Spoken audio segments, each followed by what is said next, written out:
Glad you could join us right here on TV47's Morning Cafe show. My name is Linda Lela. It is a beautiful morning as we take a look at what is happening across and around you.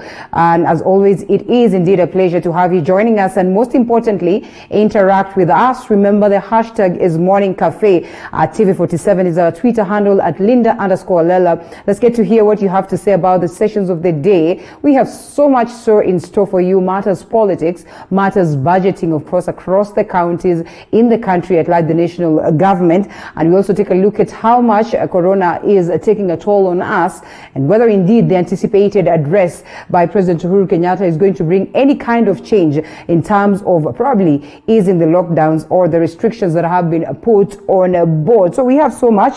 As always, the norm, we take a look at the newspapers, what is captured in the newspapers. We also take a look at the stories that we have prepared as a team, even as we delve deep into candid discussions as to these particular issues that bedevil us or that affect us directly, indirectly, positive or negative. And today, we'll also have the last bit where we'll be discussing matters fashion. It's going to be an interesting session also. That is towards the last bit of the show, even as also we take a look at the current affairs, the stories that are making headlines right here in the country. We delve deep into the politics of the day. We delve deep into understanding the BBI report and whether indeed as a people we need to have a referendum. So welcome on board once again.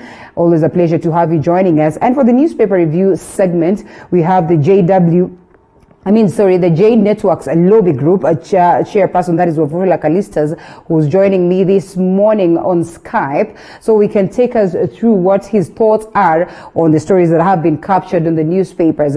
But as it is, I think we'll start off with this story that has been prepared by my team. Then we also take a look at it on the newspaper, and we weigh in our sentiments this morning. So let's kickstart. And the National Assembly Speaker, Justin Muturi, has confirmed that 2 parliamentarians have tested positive for COVID-19 and are receiving treatment in hospital. This is following recent reports claiming that more than 6 parliamentarians had contracted the virus. Zainab Mohammed with the details. After public uproar over 6 parliamentarians contracting COVID-19, National Assembly Speaker Justin Muturi has finally cleared the air on the matter. The Speaker confirmed that indeed 2 parliamentarians have tested positive for the virus. As of today, June 30th, 2020, far from the speculations reported in the media and elsewhere, information available to the Office of the Speaker indicates that we have 2 cases of the virus that have been reported among members of Parliament. According to Speaker Muturi, one of the affected parliamentarians has since tested negative after receiving treatment, whereas the other is currently admitted in hospital. One of the affected members has been attended to and has since been discharged from hospital after testing negative following treatment. The member is currently in self-isolation. The other case has also been attended to, and the member is now in stable condition in the general ward care.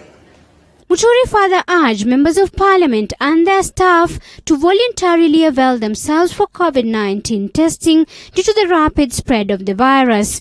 If a member of Parliament or staff has come into contact with a COVID-19 case or suspected case, they are advised to undertake the voluntary testing as responsible citizens. Depending on the results, one is advised to self-isolate and notify the Speaker's office immediately. On the media uproar over the release of a list of COVID-19 infected parliamentarians, the Speaker says MPs are citizens like any other person in Kenya and their confidentiality is to be protected according to the law. From the daily briefings from the Ministry of Health, it is obvious that the cases are rising in the country and no one is immune when exposed to the virus, not even members of Parliament who also live among the communities.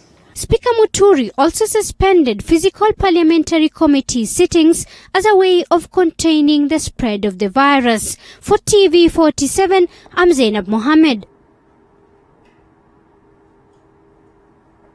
Brings us to a story that has been captured on page 4 of the People Daily and equally on the front pages. Corona proves toughest yet for Magoha. Indeed, quite a test for, Professor George Magoha. I mean, as he still grapples on whether indeed we should proceed as a country to reopen schools or we should maintain it at that point of closure, with close to 20 million learners waiting for his word on the reopening of schools. The surgeon has donned his best pair of scrubs to find a solution. And indeed, everyone watching him and trying to see whether indeed we're going to get a solution to that. Also, as we take a look at also what has been captured on page 8 of the People Daily, virus lays bare frailty of a public health system. This is still a conversation that is ongoing on how well prepared we are in terms of ensuring that we are able to deal with our public and in terms of the health resources that we have as a country. Remember, President Uhuru Kenyatta's main agenda also on the Big Four is on the aspect of ensuring that every other Kenyan is able to access universal healthcare system, which is something that is proving to be tough, but equally exposing so much. And as many would have argued, it's time that we also get to pick the lessons and what we can do moving forward. So the pandemic comes with fundamental lessons the country can draw to ensure that there is an efficient healthcare system. So let's bring in Wafula Kalistas. Good morning, sir. Can you hear me, Wafula? Yes. Yes, good morning. Good morning to you, Linda. Yes, and the stories that I've picked on right this morning, we're taking a look at the COVID-19 situation in the country.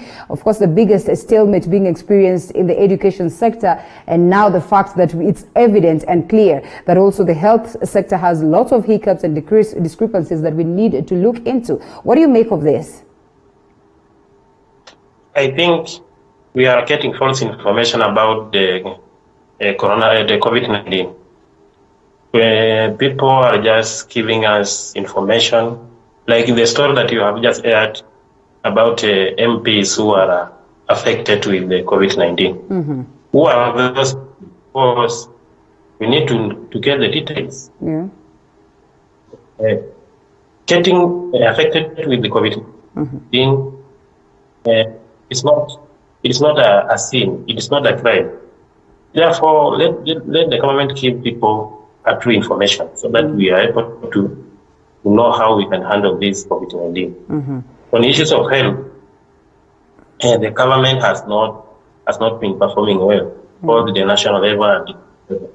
So therefore, whatever they are trying to do is just running up and down, trying to place or trying to prove something that they are doing. Yet there's nothing happening. Mm-hmm. Therefore, we are requesting that let the government give us a precise information about COVID-19. Mm-hmm. Yeah. Do you think that this confusion and this misinformation that you purport there is could be informing what is getting Magoha a little bit more confused? Because when you look at his performance initially, he's been considered to be a great performer in what he does, but clearly on this one it proves to be a test, as has been captured on the People's Daily. Could this be informing what is pushing him to a point where he has no idea on what to say or what to tell parents will be the next move? I think Magoha made a very likely statement about the opening of school. Mm-hmm. You need to assure parents that they are working on a means to open schools, because unless he knows the time that he will do away with the COVID-19, nobody knows how long we are going to do with the COVID-19. Yeah. Therefore, Magoha needs to work on a means to reopen school. Mm-hmm. You cannot tell us that until we are done with the COVID-19, we cannot open school. I think that statement was a regular statement, and therefore Kenyans are just disappointed with him. Mm-hmm. He needs to have assured us that the ministry is working on a means to reopen school. Mm-hmm. Because this COVID-19, it might take even 50 years. Who knows? Unless they know the chemistry behind COVID-19. Naive, homa. This is a normal flu. Some people are just being victimized to be the victim of COVID-19, yet they are just having normal flu. Yeah. There is a friend of mine told me that he was victimized taken to quarantine. Yeah.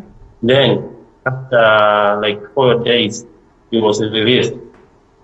Therefore, even the details that they are giving us, if you are having 6,000 victims. All right. Okay, there you go. And the numbers are recorded as of yesterday. Yes?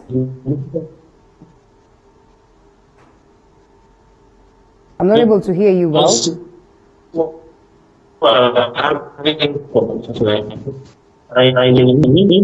Yeah.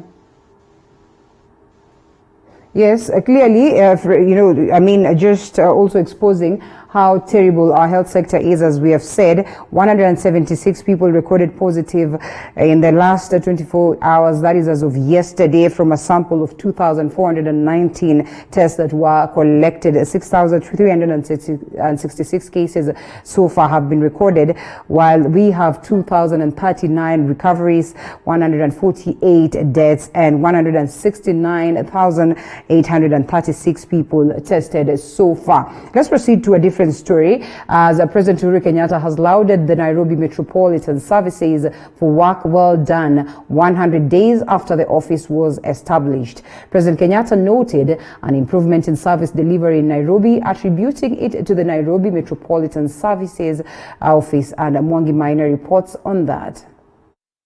While receiving the report on 100 days of the Nairobi Metropolitan Services in office, President Uhuru Kenyatta expressed satisfaction with the progress made by the Mohamed Badi-led team in implementing directives read out to the office on its inauguration on 18th of March this year. Indeed, Director General, I am gratified that the directives for the first 100 days have indeed been implemented in earnest.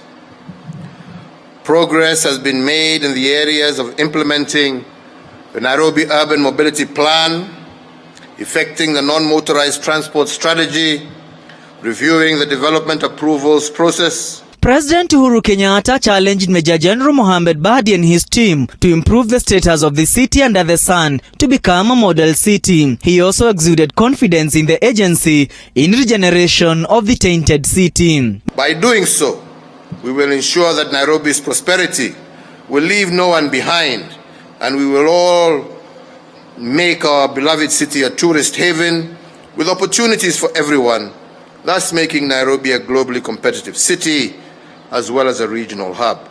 Major General Mohamed Badi emphasized the agency's determination to implement its mandate in transforming the city. He noted that the agency has provided employment opportunities to the youth in informal settlements and street families in Nairobi. NMS has completed 30% of all the roads and is using Kazi Mtaani initiative, which you started, sir. To this end, NMS has engaged our youth in drainage clearing, waste management and rehabilitation of roads. He noted that 30% of roads in Nairobi have so far been recarpeted, and they are gearing up for more development projects. Construction of roads in Mukuru informal settlement is ongoing through improvement of Mukuru informal sectors. Your Excellency, ladies and gentlemen, the directives to environment and water and sanitation has been achieved within 100 days, with the first one being operationalization of effective garbage collection and disposal method. The president later toured some projects implemented by the NMS in Mathare and Kibera, including sinking boreholes and construction of water purification facilities. Nairobi Governor Mike Sonko was conspicuously missing during the handover of the report on 100 days of office of NMS. Nairobi Senator Johnson Sakaja and a host of other leaders were present. Mwangi Maina, TV47, Nairobi. And while Mwangi says that indeed Sonko was missing in action in that particular address or that particular session of celebrating NMS's achievements 100 into office, we also take a look at the drama that evolved yesterday as EACC Corps stormed Sonko's compound for premises and such. I mean, here for premises, of course, as such. And there was drama yesterday as, of course, the private office of Nairobi Governor Mike Sonko when anti-corruption agency officers attempted to search the premises, and a contingent of more than 30 police officers had accompanied investigations from the Ethics and Anti-Corruption Commission that is in his Upper Hill office for an inspection and valuation of the land. The officers had arrived at around 10 a.m. in the morning there and parked one of their cars on the entrance and used to scale the gate to access the compound. Something that, of course, the Nairobi governor, courtesy of his own personal assistant, that is Ben Mulwa, has castigated, has pointed fingers at, saying that this is a political witch hunt. And indeed, the EDSCC investigator Christine Thiga on June 23rd, Nairobi Chief Magistrate Court said that, of course, that there's been an issue and there's still the ongoing court cases that are battling or bedeviling Nairobi Governor Mike Sonko are the very same reasons why this was happening yesterday.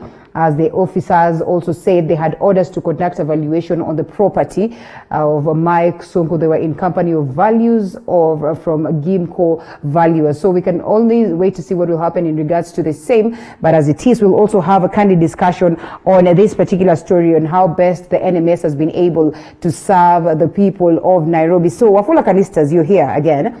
And we'd want to know, I mean, as a Nairobian, do you feel well represented? Do you feel like, now things are changing in terms of service delivery for the people in comparison to Sonko's, active time? And of course, at that time when he had not again awarded some of these functions to the national government. And of course, the coming in of the body-led team. Me personally, I haven't felt any changes since the transfer function to national government. Would you have expected to see much in terms of service delivery, in terms of development? Politics is all about communication. Yeah. The general that was appointed to handle the function that were transferred is not talking. Mm-hmm. I haven't heard him trying to tell us how he has planned for Nairobi. Therefore, you can't do development silently. But constantly we've had news coming from that department, from that direction. A lot of things that are happening across, of course, on the aspect of water the other day, and something that he's also mentioned in his very address, the previous one that we've played. What he is doing, let's say these things like to do with the repair of roads. This thing Sonko did he did it very well. Therefore, I have seen just the repair of roads. I haven't seen any major project being done that Sonko did not do. Therefore, is it not? Would you say it's too early to judge them? Maybe we should wait. It's still 100 days in office. It is not too early. Okay. Because Sonko was stuck. Therefore, we expected them to do better. Mm-hmm. Yes, we can't say that it is too early. Mm-hmm. They have had ample time to have done what they are supposed to do. Okay. Therefore, transition, I don't think it was a good idea. Mm-hmm. Because they come here someone who is not a politician, someone who cannot communicate with us. Therefore, he can't tell us that he will be working through department. He is a leader. Mm-hmm. That is the reason why we have leaders. Yeah. We can't just be working with groups of people. Here we have got Sonko and we have got the general. Mm-hmm. Therefore, the general has not even assured us, has not even prioritized what he is supposed to do during this time. So it's as good as having Governor Mike Sonko in terms of what we experienced or in terms of what the people of Nairobi have seen so far. What happens in Nairobi, that was our frustration of administration in the county government administration. Mm-hmm. There's nothing to do with development. Okay, well, interesting. We also delve deep into that later on the discussion on current affairs. And to a different story altogether, the proposal by the Treasury to reduce counties' allocation budget by 46 billion shillings continues to raise mixed reactions, as 18 counties are expected to lose in the report, or if the report is adopted. On the other hand, 29 counties are expected to gain from additional funding. The recommendations on county allocation bill that was to be tabled in the floor of the Senate has been postponed to next week. Report in the form it is cannot be tabled in this House today. According to Lusaka, the report has not met the consensus and the members will conduct a private meeting on Monday for the senators to understand the report before it is eventually tabled. I am therefore directing that we have a Kamkunji on Monday so that we are taken through the report to build enough consensus to be able to table the report when we have enough consensus. On the proposed county allocation report, Wajir County will lose 2 billion shillings, while the counties of Marsabit and Mandera will lose 1.9 billion each. The above counties and another 15 counties will have to make huge budgetary adjustment if the proposed report is adopted without amendments. So far, the leaders of the affected counties have vowed to oppose the revenue allocation proposal. In terms of the proposed formula, I'm yet to see the proposal which will be brought on the floor of the House. But one thing is very clear. We cannot work on a radius.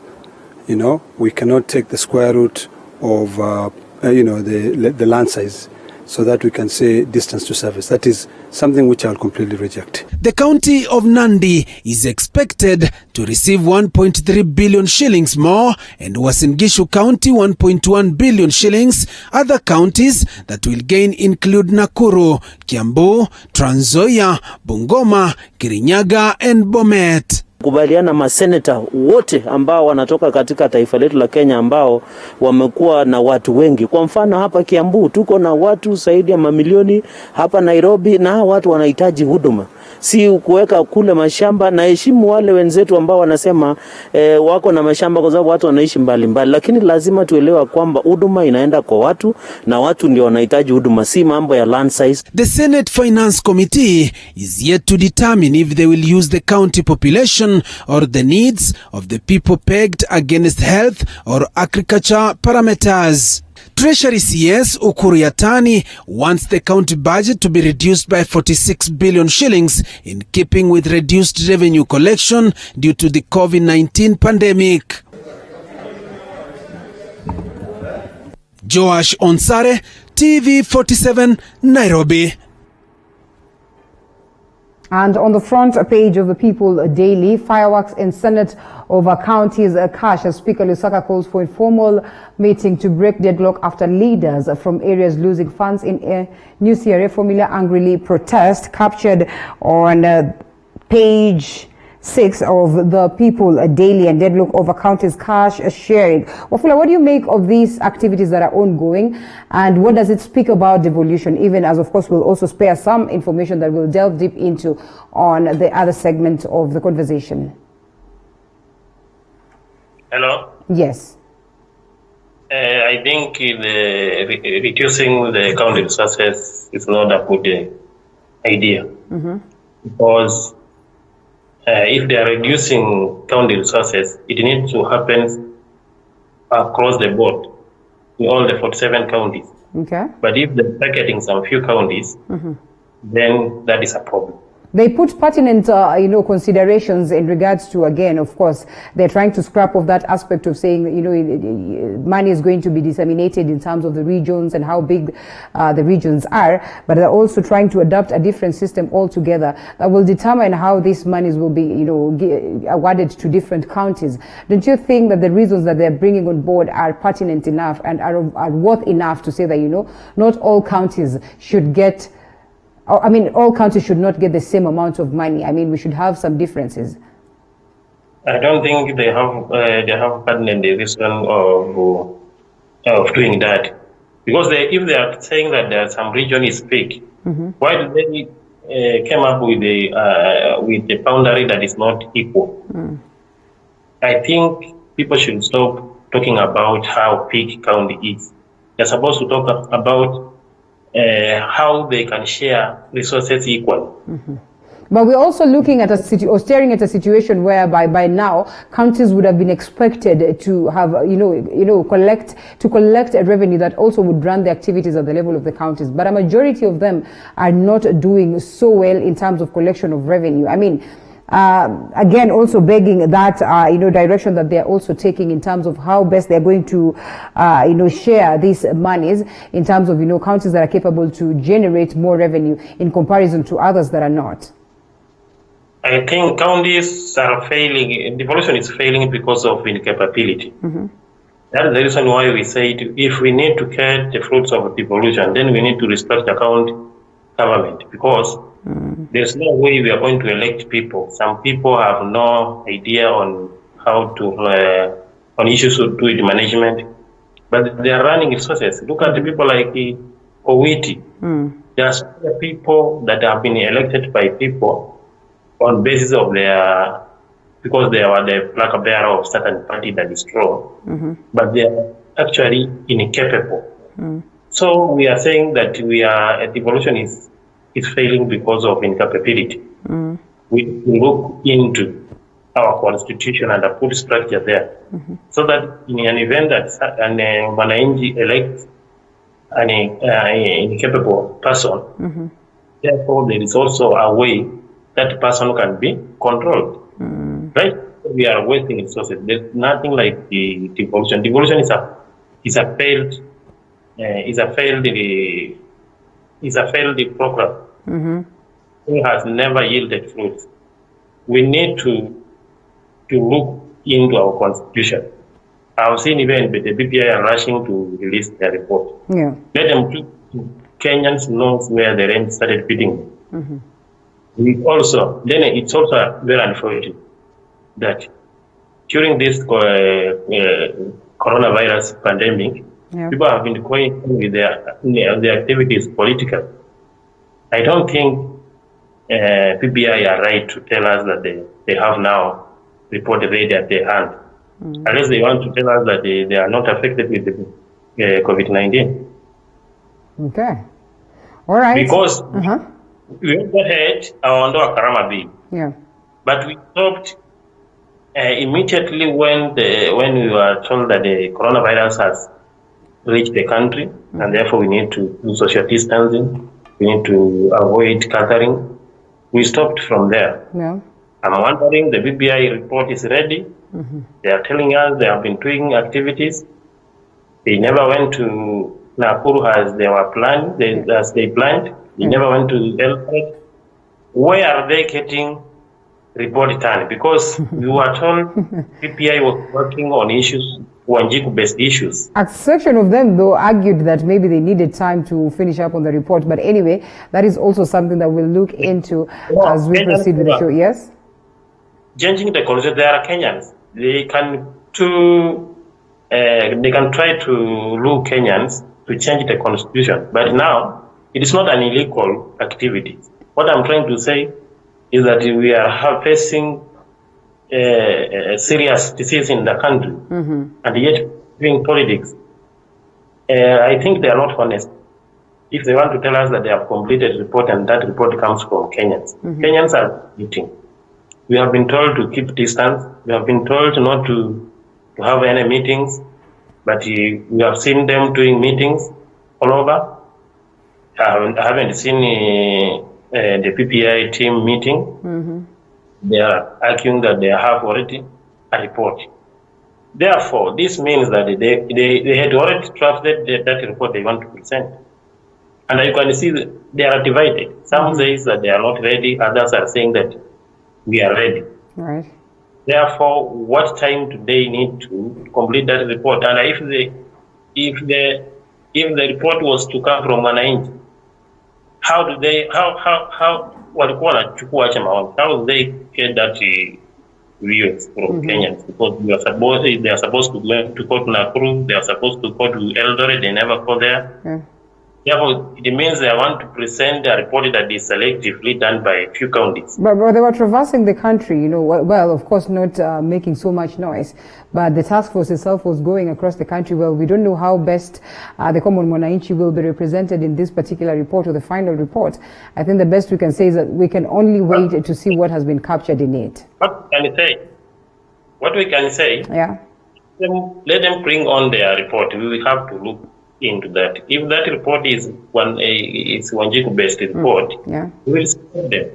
If that report we have with the issues to do depositions under 2022, then we will reject that document indefinitely. Okay. Even on the Karama bill and it is ready, it's a good document. It's a good document that is proposing how we can deal with misuse of funds at county levels and national level. Okay. Because the diversification of funds has increased corruption in the country. Even the Auditor General is unable to audit those people who are the resources in the country.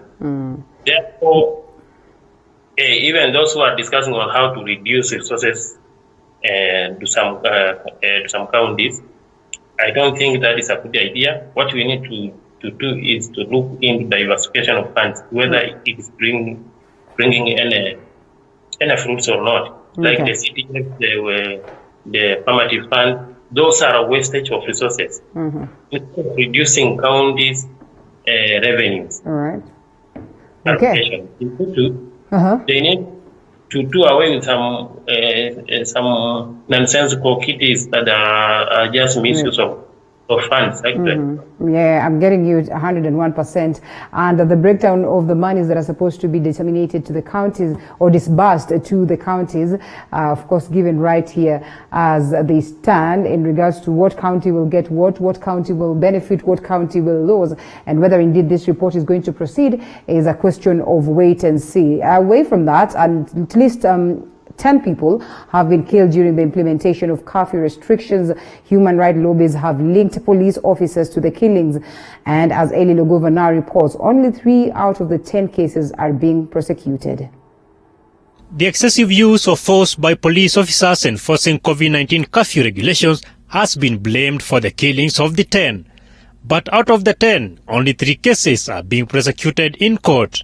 The Kenya National Human Rights Commission in its report further says 87 cases of assault have been reported. However, from our documentation, we realized that these rights were actually violated, where we recorded 10 cases of death caused by the police during the enforcement of the various prevention and control measures, but also 87 cases of torture that were perpetuated on members of the public in the process of then enforcing the various directives. The report further states that many of the cases took place in Nairobi, where hundreds of people have been left homeless after their houses were demolished. Housing is your first defense against this virus. So they've actually called, specifically on Kenya, the High Commissioner for Human Rights, on the suspensions of all forms of evictions during this pandemic, because we all know the effect that it has in terms of the risk of contracting the virus, but also that it disproportionately targets and impacts women. We saw women being raped during the evictions in Kariobangi, persons with disability, children. Meanwhile, a research by TIFA indicates 69% of Nairobians have reported reduced earnings as a result of the ongoing pandemic. 43% have lost their jobs, while 94% have reduced their expenditure on foods and drinks.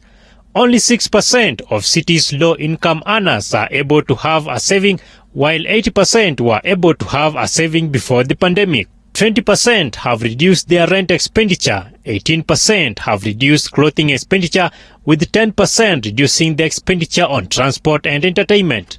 If the virus persists, 42% of those living in low-income areas are at risk of facing hunger, 28% may lose their source of income, 9% will not be able to pay rent, as 6% fear that their children will not be able to attend school, while 4% feel there will be an increase in crimes in the city.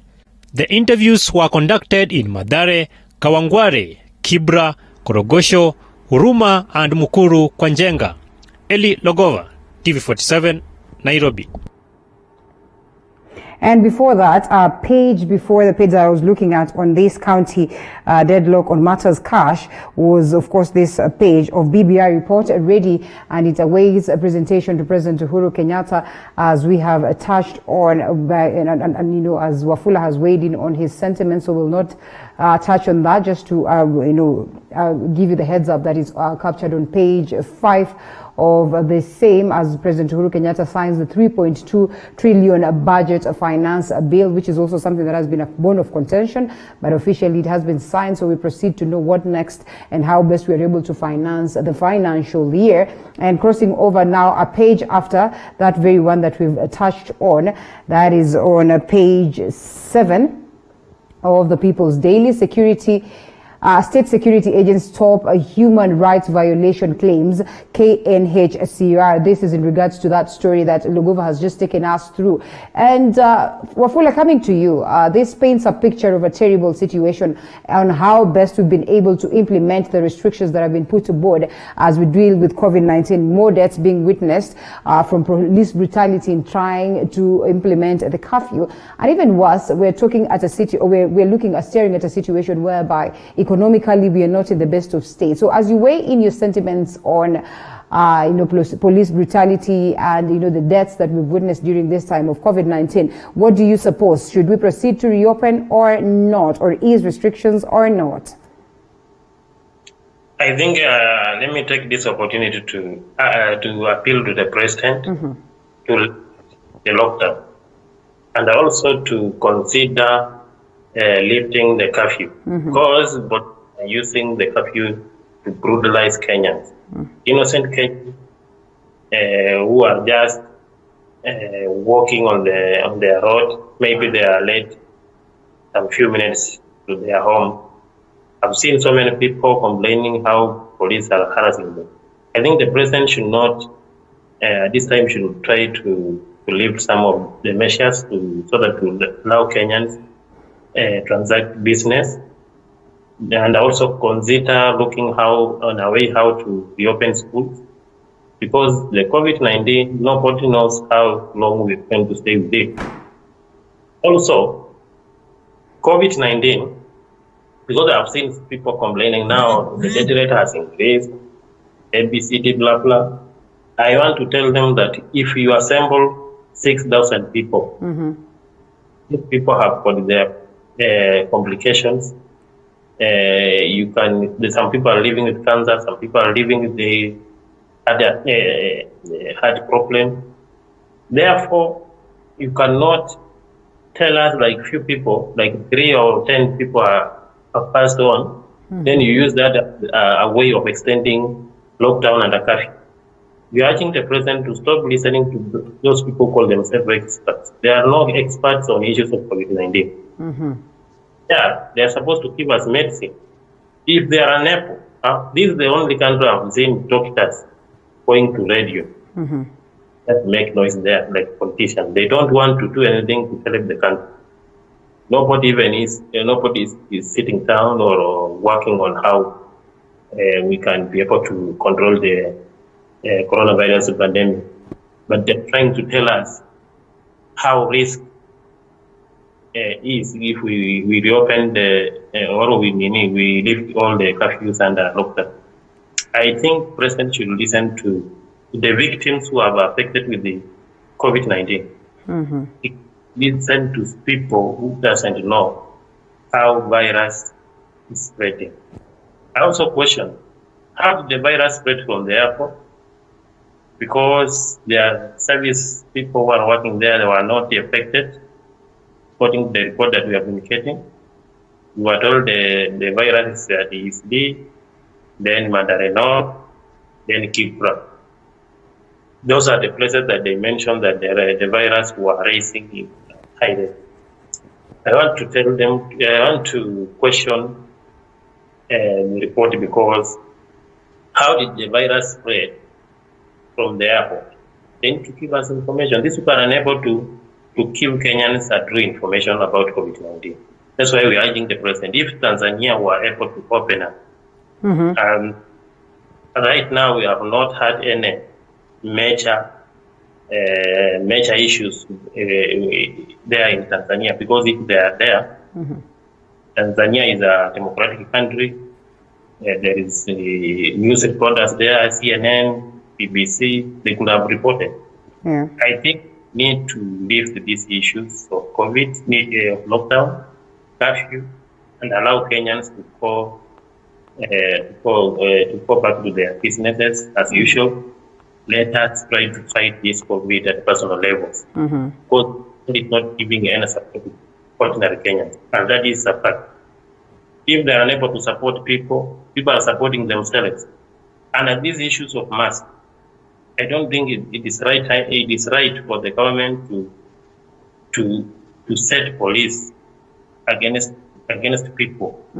That if find you not wearing mask, you are supposed to be arrested. Those are the issues that the police are using to brutalize other innocent Kenyans. I think let people do this COVID at personal level, let the government lift curfews, let the government lift lockdowns, then they should be working on a formula on how they will reopen schools. Because primary teaching, there are private teachers who have been relying on, have been working so that they get something at home. All right. So if there are people, like the government, the teacher, public teachers, big teachers who are government teachers, they are receiving some contribution. How about these private teachers who have been working in private schools? Yeah.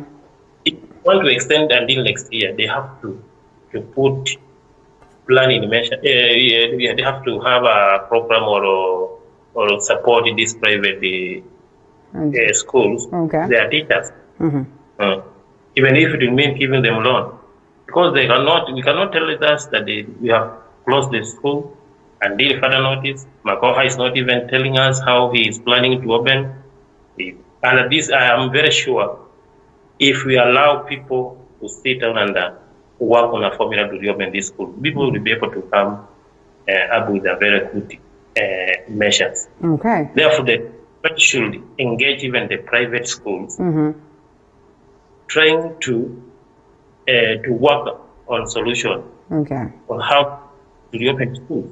Right. But they cannot sing the ministry to issue statements that are not friendly, statements that cannot give us hope. I think we elected President Uhuru Kenyatta. Makoha is an unemployed. He's his employee. We as Kenyans, whenever we see a problem, we prostrate the president. We president take serious the issues of the life of our children, and also take serious issues of even the cabinet secretary for health, Mr. Kakwe, has not been serious. When you see issuing statement, most of the time you see him making jokes, trying to talk as if there's something. Yes, he's giving information, he's giving good news, but he's telling us something that is terrible. I think the president needs to take serious issues of COVID-19. He needs to listen to victims, not the experts. There are no experts in Kenya. Therefore, the government that we should continue with the lockdown. Lockdown will take this country back. And I hope the message is home. Collapse. And it will not be. It will be a very good. It will be a very sad situation for our country. I think the president considered it. Reopen the lockdown, lift the curfew, let people transact. Let us try to build our country. We can't rely on Msaada. Those funds the grants that they are receiving cannot be able to give us life. Well, sadly enough, funds that can also not be accounted for as it stands. Anyway, let's pick this other story, which would be the last one that we'll be doing this morning. The reproduction healthcare bill of 2019 has continued to elicit mixed reactions, with religious leaders opposing the Susan Kihika's sponsored bill. Muslim leaders have claimed that the bill's provision on termination of pregnancy are meant to provide a cover for abortion, which is illegal in Kenya. Mohammed Ali reports. The Supreme Council of Kenya Muslim National Chairman Al-Haj Hassan Ole Nado has called for the withdrawal of the reproductive health care bill that is being sponsored by Nakuru Senator Susan Kihika. The council is opposing the bill, saying it is against constitutional principles and on religious grounds. Having considered the bill comprehensively, do hereby totally reject the reproductive health Care Bill 2019. The Muslim leadership urged the government to engage with religious and other stakeholders when coming up with new policies that are touching on religious issues. The Muslim leadership also calls for the government to shelve or withdraw the National Adolescent Sexual and Reproductive Health Policy of 2015 and re-engage religious and all other stakeholders in coming up with a new policy that is religious-friendly and cognizant of our cultural values as Kenyans protect our moral fabric. Their sentiments were echoed by church leaders in Embu who are also opposing the bill. Naona majuzi kuna mjadala ambao inapelekwa bunge ya Senate juu ya mafundisho ya sex na kuavya mimba. Kwa hivyo ninasema kanisa ni vizuri wapewe na nafasi hata wanapopeleka mijadala kama hii. I do not support the bill that is being brought by the Honorable Susan Kihika and company that supports abortion. I want to say Kenya is mainly a Christian nation and Muslim, and we believe that life begins at conception. Muhammad Ali, TV47. Well, as controversial as the bill may be, I think we won't weigh in much on the same. Just to take a look at what has been captured on page 12 of the People Daily, Governor's MCA's rift widens more as impeachment plots are still ongoing, and intensified calls by ward representatives for accountability cause ripples in devolved units across the country.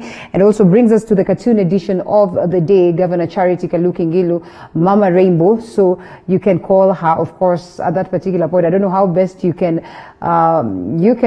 sort of try to interpret this cartoon, but there you go.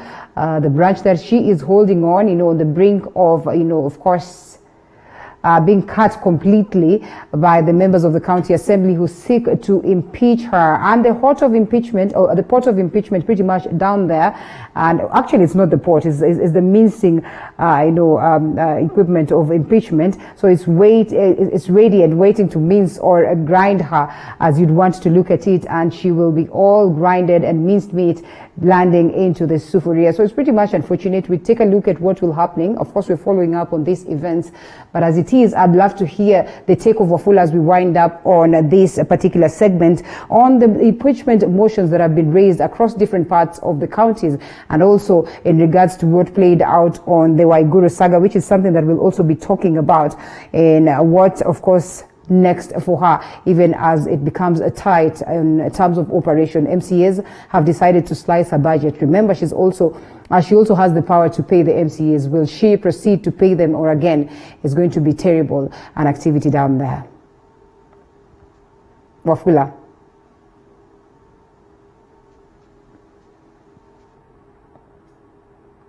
We're not able to get a hold of Wafula, but all the same, I think that's more like it. We'll take a look at more of this on the next segment, where we discuss the current affairs, the issues of the state after this short break. Don't you go anywhere. Thank you so much for your feedback. We'll be sampling some of them before we get to wind up the show. That was J Network Lobby Group chairperson, that is Wafula Kalistas. Thank you so much for taking us through.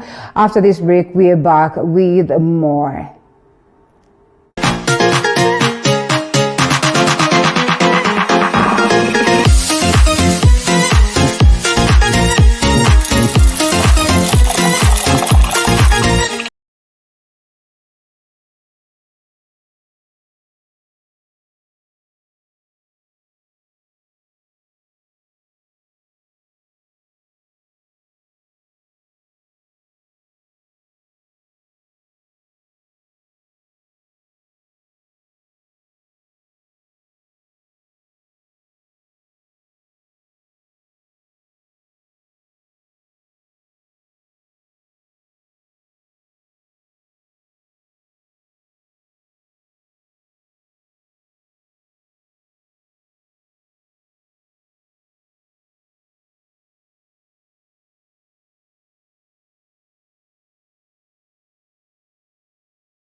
All right, welcome back to Morning Cafe. As we proceed, Joy Mdivo joins us this morning to expound more on matters, politics and the current affairs that are taking center stage right here in the country. Joy Mdivo is a political analyst and inspirational manager. Thank you so much for your time, Joy. It's been a minute. Thank you, Linda. It's good to be here this morning. Good to have you too. And of course, we're looking forward to a candid and interesting session right here as we take a look at the events of the day.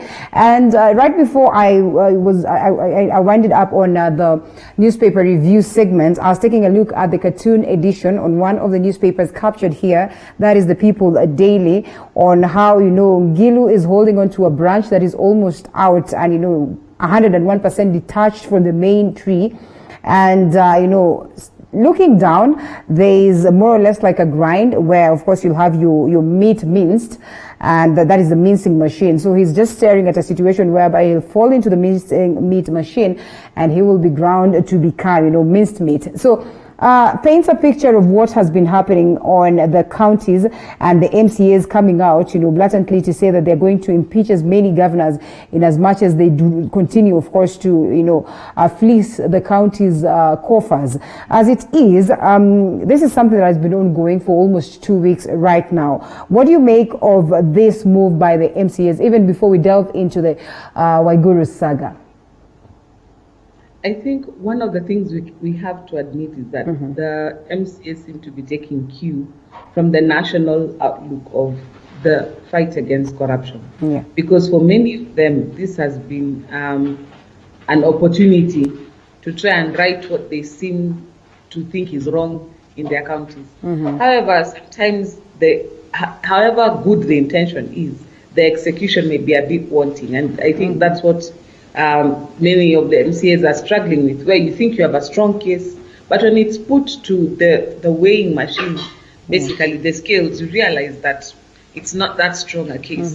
But be that as it may, you can also not discount the fact that sometimes it is used as political machinations, as it were. We've had allegations of an extra hand being seen in some of the wars that the governors are facing. And that also cannot be discounted, because that is the nature of Kenyan politics. We use every tool available. So in this particular instance, for example, with CS Ngilu, with Governor Ngilu, we can anticipate a very interesting week coming up. And with the vim and vigor that we have seen from her MCAs, it promises to be a bruising battle. All right, and as we proceed to that, it's an interesting event, of course, ton of events, across different counties.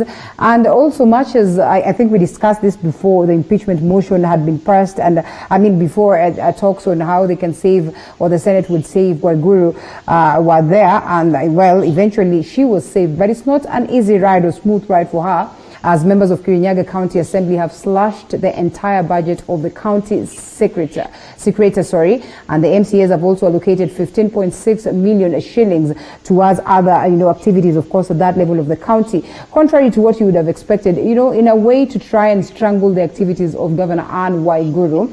Let it be known that, again, the governors are the very same people, or the county are the very same, the county is actually the what is tasked, or, the sector that is tasked towards paying the members of the county assembly. What do you foresee will play out in such a scenario where they decide to slash the governor's, or to starve the governor's office, yet they equally depend on the governor's office to ensure that their pays are made? If you remember the first session for Governor Kibwana, he had the same issues with his MCAs, where they were very keen on frustrating the efforts of the county. Remember also what happened with Embu in the first term of Governor Wambora. The same thing, endless battles between the MC and the governor. What we saw in Taita Taveta, till there's a time I think they even wanted to dissolve the county. What you're seeing now in several counties, not just Kitui and Kirinyaga. Now, the misfortune in all this is when the MCAs are flexing their muscles and the governor is flexing his muscles, what happens is the law has given each of them tools to fight each other. So one is in charge of the executive, is in charge of running the county, and is the overall in charge. But the MCAs were given this little window where they can impeach the governor. What this has done, it has created power play in the county assemblies. And this power play has got one major drawback. Sometimes it has no rhyme or reason. The drafters of the constitution envisaged a situation whereby if the governor became rogue and was not doing what was supposed to be done in the county, that the people had a recourse. They had a way they could make amends. But the way we are seeing impeachment being used now, it's being used as a blackmailing tool. It's being used as a bash the governor tool. It's also being used at sometimes it has also been said a tool for a political machination by other people. Now the misfortune in all this is that it happens at the expense of the people of the county. So for example, if we do not pass a budget that is workable in our county, who's going to suffer? You're strangling the same services that the people are counting on you to provide for them. So at the end of the day, you may stick it to the governor and you may make her feel, by the way, we are in charge of this or we are in charge of that. But at the end of the day, even you as the county assembly are not delivering on the services to the people simply because of these staff wars. So it's one of those things where you're cutting off your nose to spite your face, but at the same time, it is your face that you're walking around without a nose. And I wish our MCAs would understand that this was a no-win situation for either for them or for the governor. Because at the end of the day, neither of them is going to come out of this looking good. And if they're looking to defend their seats, none of them has a track record to run on because they've simply sabotaged themselves. All right, let's take a look at that report that was compiled by William Mwege in regards to what has happened in Kirinyaga County as we come up to expound some more. The rift between Kirinyaga County Assembly and Governor Anne Mumbi Waiguru deepened after the MCAs slashing the county secretary of his budget from 111 million Kenya shillings to zero. The MCAs have also slashed the executive legal fees from 60 million Kenya shillings to only 1 million Kenya shillings. According to the assembly, legal fees were meant to pay for a lawyer who represented the embattled governor in the Senate during the impeachment motion, among other legal undertakings. Budget Committee Chairman David Madenge revealed that the assembly has diverted 110 Kenya million shillings to the Education Department for bursary. It's too unfortunate that they can consider putting 60 million shilling to go to the lawyers of the county government of Kirinyaga and considering only 30 million shilling that is meant to go to bursaries. By slashing the county secretary budget to zero, the assembly paralyzed the office which is the fulcrum of the county government affairs. The slashed money was directed towards ward-based projects for construction of roads, dispensaries and water projects. I just want to urge my fellow members to stay put because very soon there will be a court case because of giving bursary, because of giving ward-based projects, because of giving water loans more money. The county executive had proposed zero amount to the deputy governor's office, but they went ahead and allocated 15.6 million Kenya shillings as per 2019-2020 budget. The deputy governor has been at loggerhead with the governor since the MCAs started the impeachment process, with the governor accusing him of supporting the impeachment motion. Another loser is the County Communication Directorate, which earlier this year was disbanded by the assembly for what was claimed was propaganda for the county and got zero allocation. 90 million Kenya shillings proposed for furniture was also asked from the budget. We were never guided maybe to know how much they've spent, how much they need to complete this project. The MCAs, however, allocated 200 million Kenya shillings for ward-based projects and 140 million for bursaries under the Education Department. The MCAs also allocated 116 million Kenya shillings to fight COVID-19 pandemic in the county. We've agreed as an assembly that we'll be writing to the controller of budget, telling the controller of budget not to consider paying on any vote that has not been sanctioned by the County Assembly of Kirinyaga. Majority Leader Kamau Morango has said that they faced a lot of challenges during the budget making as the executive refused to cooperate. As we try to make an informed budget, the office of the governor and the CC member for Kirinyaga continue to frustrate us, the same they did in the Senate, by failure and willingly not providing the document needed for that purpose, Mr. Speaker. He said that they requested a cash book to guide them, but the executive became adamant and refused to cooperate. As we stand now, Mr. Speaker, we have been asking for other supporting documents like cash book, Mr. Speaker. But the cash book has been very difficult to get, Mr. Speaker, because I think the rot is hidden in the cash book, Mr. Speaker. Mwege William, TV 47. Well, we might look at that and, just foresee a scenario. I think when this case of Waiguru was ongoing, the talk on ground was that this is going to set precedents for, of course, all the counties in the country. And clearly, it looks like, most of the other NCAs are taking cue from this scenario. What sort of precedents does it set when you look at the events that are taking center stage in Kirinyaga, especially at this point? And does it prove then what Governor Anne Waiguru was saying, that, the MCAs was, witch hunting on her politically? Well, on whether it was a witch hunt or not, I cannot authoritatively say. But yesterday there was an article in the newspaper that was talking about how 2022 was playing into some of the governor's woes. And that the illusion at that time that was being created in that article was that CSs who are interested in some of these governors' positions have a hand in creating woes for their incumbents, so that come 2022, they have a stronger arm. And they had drawn a few of the counties where they saw there was this perceived fight between a sitting cabinet secretary as well as a serving governor in terms of supremacy wars, launching of facilities and things like that as a campaign tool rather than government service delivery. Then you had, during Governor Waiguru's impeachment, she talked about how her support for the BBI is what was bringing her into trouble with strong powers that they are behind the machinations to remove her. So you cannot discount the place of politics in all this. What I will grant the people of the MCAs of Kirinyaga is that they seemed very resolute in their actions, and they were a lot more measured in how they approached it, very tactical. And even after what happened in the Senate, you had them talking about how they'll simply regroup, and after 6 months they will try again. So that, maybe there's something in Kirinyaga that ought to be looked into a little bit further. Governor Waiguru reacted to the Senate decision, and she made a very interesting statement in her statement that she released.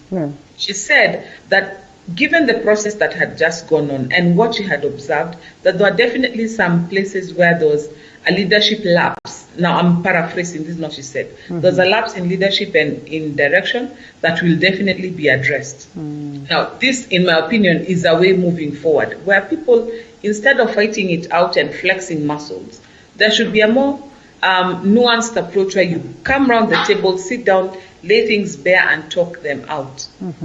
Right now is not the time, and especially for the other governors who are looking in. You talked about precedent.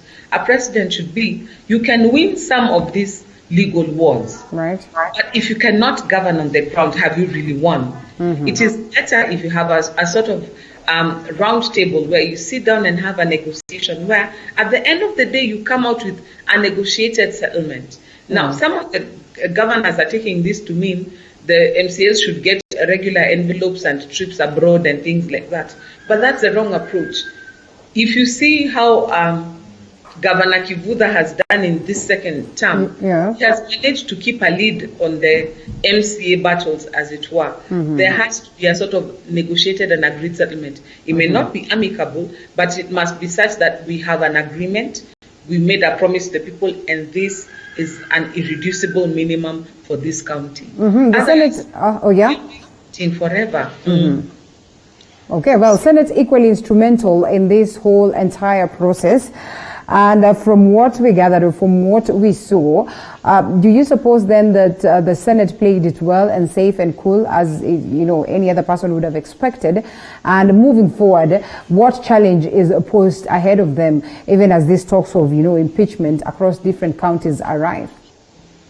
I thought the Senate was in a situation where they were damned if you do and damned if you don't.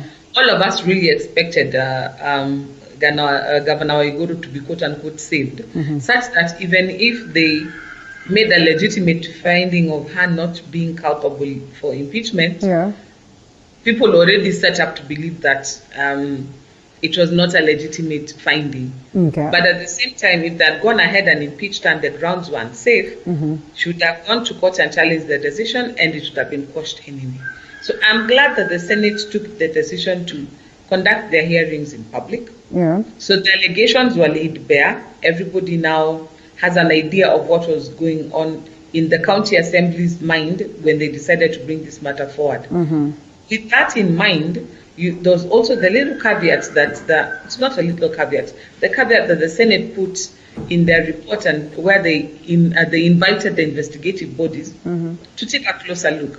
Because granted, the process in the Senate is not, it's inquisitorial, it's asking questions, it's not really investigative. So you're not really, it's not like a court process where you can have a conviction or otherwise. It's basically for impeachment purposes. So I'm thinking this is an opportunity for the DCI, the EACC, to maybe dig a little more. And like you said, President, other county assemblies now know it's not just waking up and shouting our governor must go. You must have concrete evidence. It's not easy to impeach a sitting governor. All right, as we take a look at that and we, observe what will play out in different counties, I think it's also fair that we take a look at the progress in respective to these other counties on other issues. And now we take a look at the status of COVID-19 in the country. So much happening. I mean, the latest of members of parliament being, of course, labeled, or being reports coming that members of parliament have contracted COVID-19. As of Monday, the reports were that we had 6 members of parliament with the same, but then this was disputed yesterday by the Speaker, Justin Muturi, who said only 2 members of parliament contracted COVID-19 and they are under medication as it stands right now. Should this, send some shivers in us? And why is it that we're not getting, clear details in regards to the COVID-19 scenario right here in the country? I mean, it has hit State House, it has hit Parliament, it has hit key sectors. Where does it place the common mwananchi, even as we grapple with the aspect of help? The thing that I think we've gotten slightly out of context with COVID is behaving as if we do everything right, then we will never ever get infected. Even with all the precautions we are taking, the virus is such that it's invisible, it's easily transmissible. So when you hear that 1 or 2 persons have come down with it, it's not an impossible situation, and we should not despair and run around throwing our hands in the air like, little lichen, that the sky is falling down. No, it's just a wake-up call that, what we are being talked about every single day, we can decide to get tired with the information, but it does not make the information wrong. COVID-19 is out there, it exists, and it can affect anybody. Now, for the politicians, they have themselves to blame a little bit because they've been a bit careless, while the rest of us have been trying to be very careful. But I'm not saying that this, quote-unquote, serves them right. It also goes to demonstrate that even they are not immune. Because sometimes we've been seeing the politicians behaving as if somehow they can carry on doing things normally and not be affected. Now, you remember that in the UK, the Prime Minister, Boris Johnson, also got COVID after, a little bit of bravado. He also had to come to a place where he said, I have gone through this thing and I know it is real. So maybe if our legislators also go through this thing, they'll come back and be more nuanced in how they talk to the people about COVID-19. Now, we're in a situation where it's our new normal. It's here to stay.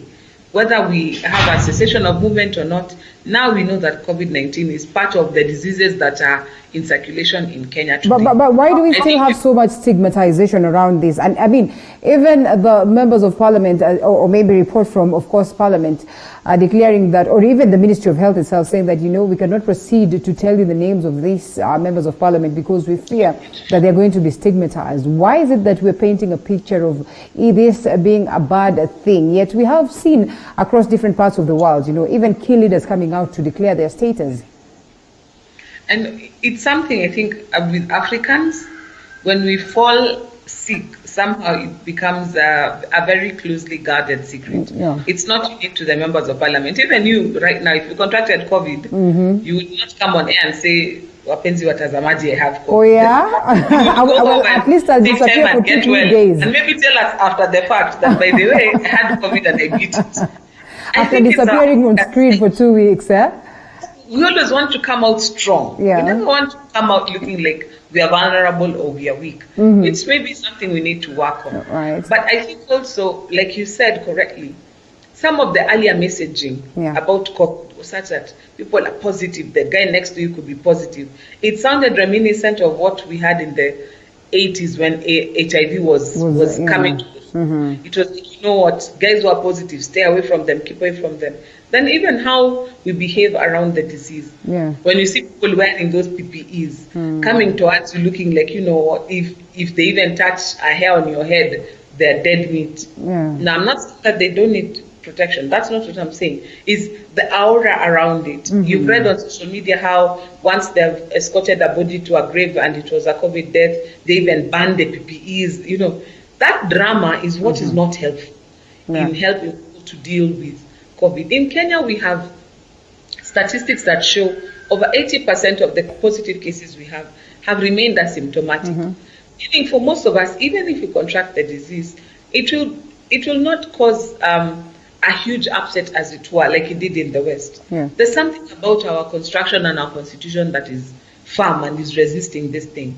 So I think to reduce the stigma, more people should talk about it. More people should show that, you know what, this is something we can beat, so that the stigma starts coming down a little bit. But otherwise, if we carry on behaving the way we are right now, people will even shy away from being tested or shy away from going to hospital because they imagine it's just a cough, it's just a cold, I'm still fine, until when it's too late, which is a tragedy. Another thing that we need to probably discuss is the kind of torture and murder cases that have been reported courtesy of COVID-19. It remains a problem. It is a big deal. And, you know, in a way, it is altering the fight that we have put on board, or, you know, in terms of dealing with COVID-19. What do you make of this, and how best can we move from that point where, you know, we're going to have, you know, a clear and clean and nice way of us implementing the restrictions that have been put on board? Because also, that has been looked at as, you know, one of the key things that is altering us or stopping us from being successful in this fight against COVID-19, because Kenyans just choose to, you know, do otherwise from the restrictions. You know, how we live our lives, it's a reason why people fight for freedom. Yeah. Is because it's one of the things that are dearest to you, that you can choose the trajectory of your life without fetters, unnecessary fettering. And what we have had because of COVID is people's freedom of association, freedom of movement. A lot of what was socially acceptable has been greatly curtailed because of this illness. So, for example, if you took your children out for swimming and chips every Sunday, now you don't do that anymore. If your kids used to go outside and play with other children, they don't do that anymore. You used to go to church, you don't do that anymore. What that creates is a mental health situation where you start getting trapped, you start feeling trapped and frustrated. And that's why you have said there's been an increase in home, intimate partner violence, even parents against children. There's just been a lot more of that going on in this season. Not part of it is because as human beings, we are sort of resisting. You're in a situation that you cannot help. So you push back, and you push back to the people who are closest to you. And part of the, I think the argument, or rather the conversation we need to have as a country, is whether that particular aspect of social capital that we are spending in COVID is really worth it. Because what use is people being alive, but their mental health is so broken down that even when you open the economy, they cannot function anymore. I'll tell you for a fact, marriages are suffering because people used to have work as an outlet. They used to go out. Or when things were really bad, you could travel to Shags and spend time with your mother for 2-3 days and let out some steam and come back. With that not being there, people are finding themselves, do I really want to stay in this marriage anymore? So and are you one of the few people? The social capital is high. And I think it's come to a place where we need to do a cost-benefit analysis. Fine, we are dealing with corona, but what else are we getting in return? And is it really worth it? Is the trade-off worth it? Because I think we've reached a place where the kettle is now boiling over. The pot is boiling over now. Yeah. And of course the question is to ease or not to ease some of these restrictions. Are you one of the few people who are like, COVID ikiisha, my friend? Zile vitu tunafanya ni za kiajabu, because then you've been deprived of these for the longest of time. I guess sometimes when you had the freedom, you probably did not take chance or did not, enjoy some of these things. I'm one of those people who, hata corona isipoisha, you'll just be you. Yeah, please open. I will wear my mask. I'll sanitize my hands. Na ikinipata nitapambana na hali yangu. Wow. I've gotten to a place, I think I've gotten over my fear of corona infection, and I'm very mindful of the fact that this is a dangerous disease. But I think it has come to the place where the government now has to let the citizen take charge of their own responsibility. Yeah. Like we do with TB, for example. You give people the information that there is testing available in government institutions, the treatment is free. TB in Atiba, tafadhali visit your nearest health center. That's a level you need to get to, where you give people the information of how to handle themselves in the situation where they're exposed or they find themselves unwell. We also need to come to a place where you let the citizen bear the consequences of the actions or non-actions. So, for example, now we've seen pictures of people holding parties and going out in the wilderness and creating a club out of nothingness out there. It just tells you that people have gotten to a place where their fear of the disease is less than the claustrophobia and the cabin fever that they are feeling. So, to open, I think, is something that the president has been slowly conditioning us. Telling us, you know what, get the beds ready. Let me see if KQ is ready for internal flights. So I think that's where he's inching towards. But now Kenyans need to realize now, if the numbers spike, it's no longer the government, it's now you and me. We are the ones who are now responsible for whether this disease overcomes us or does not overcome us, which is a powerful place to be. But at the same time, it also means that the citizen responsibility has to go higher. Now we can't say it's the government that didn't close the borders, it's the government that didn't do what. No. Now it is up to every Kenyan, you and me, to do what we can to keep ourselves and our loved ones safe. And if we are unwell, to make sure that we get timely treatment so that this disease does not overwhelm us. All right, and even as we continue to deal with COVID-19, the talks of politics continue in the country, and I think I remember vividly what you once said, that in as much as there is COVID-19, life has to move on. We have to discuss other issues. We have to continue with life as though, things are normal, because key sectors are also grappling, and there's no way we can just overlook them in the name of COVID-19. And speaking of which, the BBI report is ready and awaits a presentation to President Uhuru Kenyatta. And of course, they say that this report is ready, and the committee whose mandated lapsed, mandate, of course, date lapsed yesterday, will, however, have to wait longer before presenting its report to the president. So here we are, we have the BBI. Would you say that the referendum drums are beating and beating hard? The referendum drums, I'm not too sure, but what the president said, he said it was a constitutional moment. So I'm sure we are going to see some things changing constitutionally. In fact, pundits would argue, and I would argue, that some of the changes that we have seen so robustly being pursued in the Senate and in the National Assembly were exactly because of what we should expect coming up with BBI. Because there are only some sections of the Constitution that must go to the referendum, but there are many other sections of the Constitution that can be changed on the floor of the House. So at the National Assembly, and some of them need ratification in the Senate, especially if they touch on county assemblies. With this in mind, therefore, I'm sure that even if the argument is COVID means that we cannot have referendum rallies, and also people lining up to vote now is not a thing that you want to happen, because that could be the cause of a surge. But there are those things that the politicians and the legislators can do on the floor of the House. And I expect we're going to see a lot of that being pushed through. A lot of past discussion about some of the, because the BBI document, if you read it, there was a lot of suggestions that were going to be administered on policy level, where the minister just would come up with a memo and something would change. And there are others that could be pushed at legislative level, which needed only parliament approval to push through at a 2/3 majority. So the things that would change the life of the presidency, for example, or would change the formation of the National Assembly, those must go to referendum. Where we are right now, referendum looks highly improbable. Yeah. But what can be changed, I'm sure, be changed. Such that the rest of it either would wait until the election. Now, this is purely speculative. It's not that I know an authority. Either would wait until the election or just before the election, because in this current season, it's not practically possible because of COVID. And right now, the country is looking at a financial recession with the possibility of entering a depression. And be that as it may, we actually even don't have the money to spend on a referendum right now.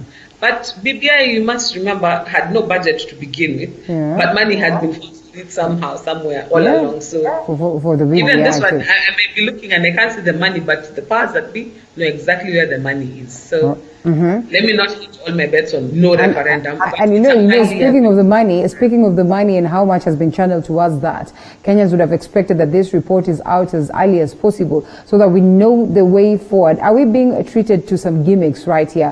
When you look at, you know, at some point they say that the BBI report is ready, then before you know it, they say that we probably need more time to finish up on this particular report. Before you know it, it's supposed to be presented to the president, but it's not being presented at the same time. I mean, what could be informing this? And I mean, are we being taken for a ride? And when we look at the timelines, what do we have enough time to even begin and debate on this in the event that they push it forward?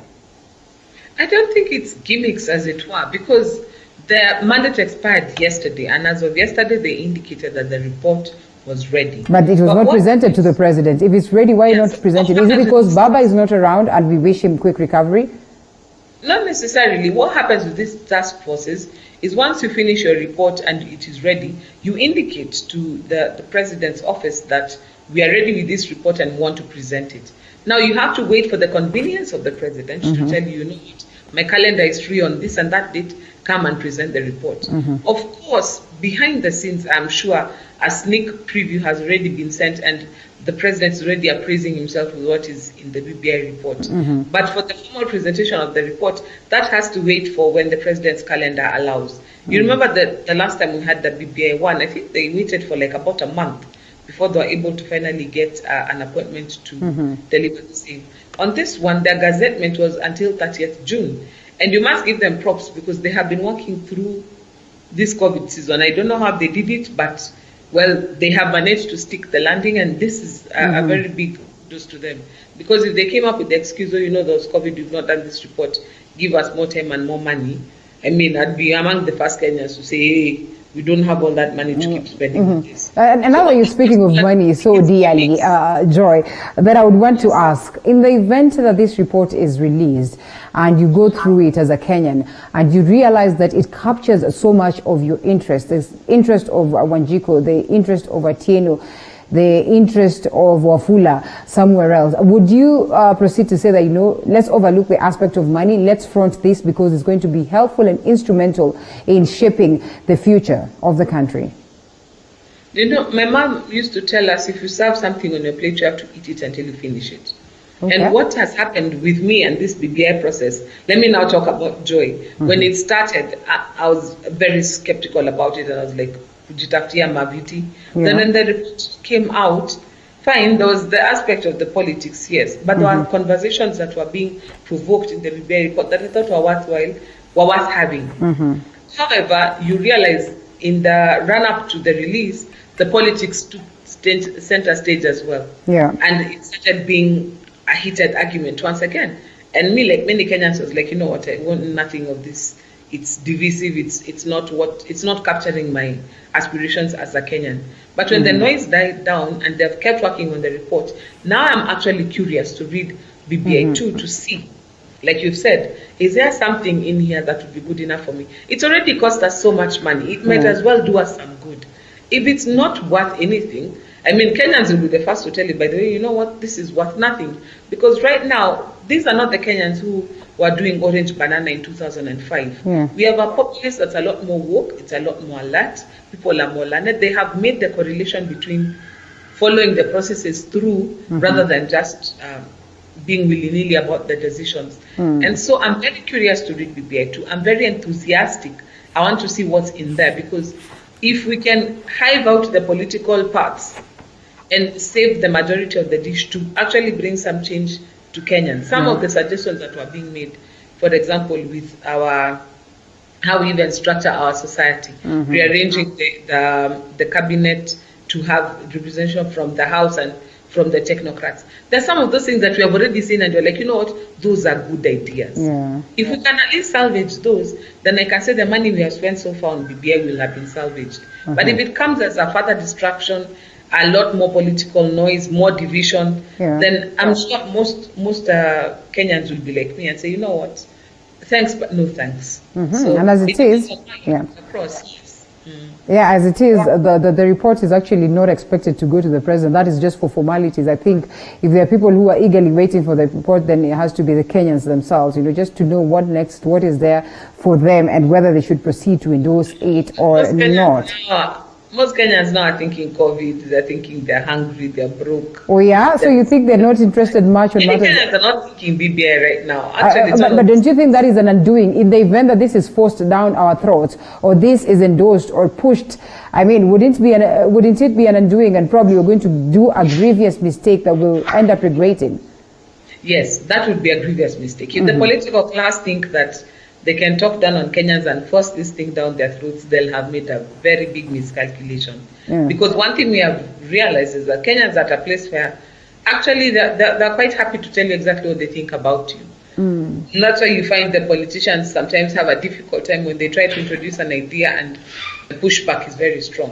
So if they try to force it down Kenyans' throats, it will not work. And that's why I'm saying when the report comes out, maybe we read through it as Kenyans and see what we want to keep and what we want to discard. And even how the politicians handle it. Because one of the things that I thought was sabotaging the BBI process was the political rallies that we were seeing going around.